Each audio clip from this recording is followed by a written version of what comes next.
Music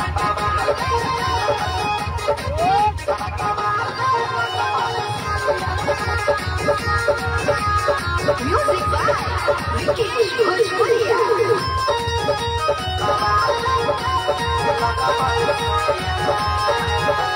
powder किरमिया लगाई लेला, अखिया में काजर सजाई लेला। पाउडर किरमिया लगाई लेला, अखिया में काजर सजाई लेला। ऐसे चमकी ना रूप के ललहिया, हम सुहट लहिया को कहिया से बाबा ले लगमय सोइया। हम सुहट लहिया को कहिया से बाबा ले लगमय सोइया।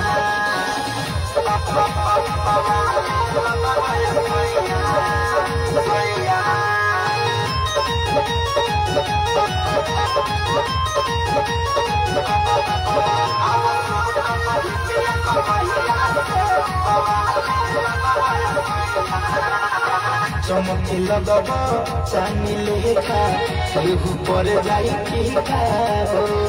आव हे सब पजरिया कदी खलाई बकी खाओ।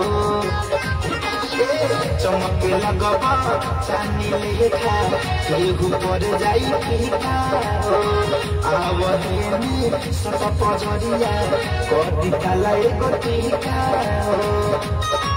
गावे बगली में हुई बरहिया, आओ सोहट लहिया को कहिया से बाबा ले लगमय सोइया। आओ सोहट लहिया को कहिया से बाबा ले लगमय सोइया।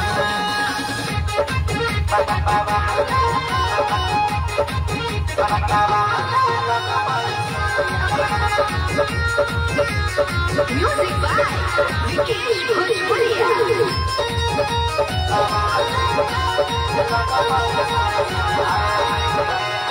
असही हरदम धनंजय पिया रही हसुना झाड़ के।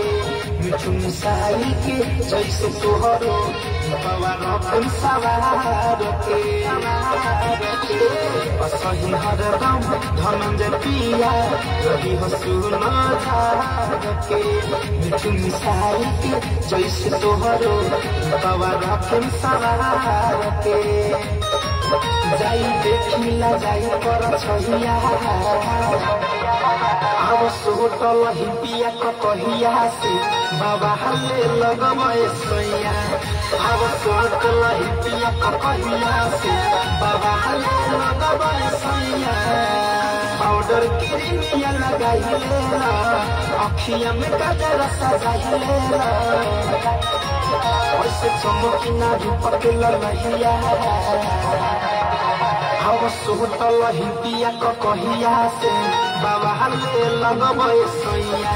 हम सोहट लहिया को कहिया से बाबा ले लगमय सोइया।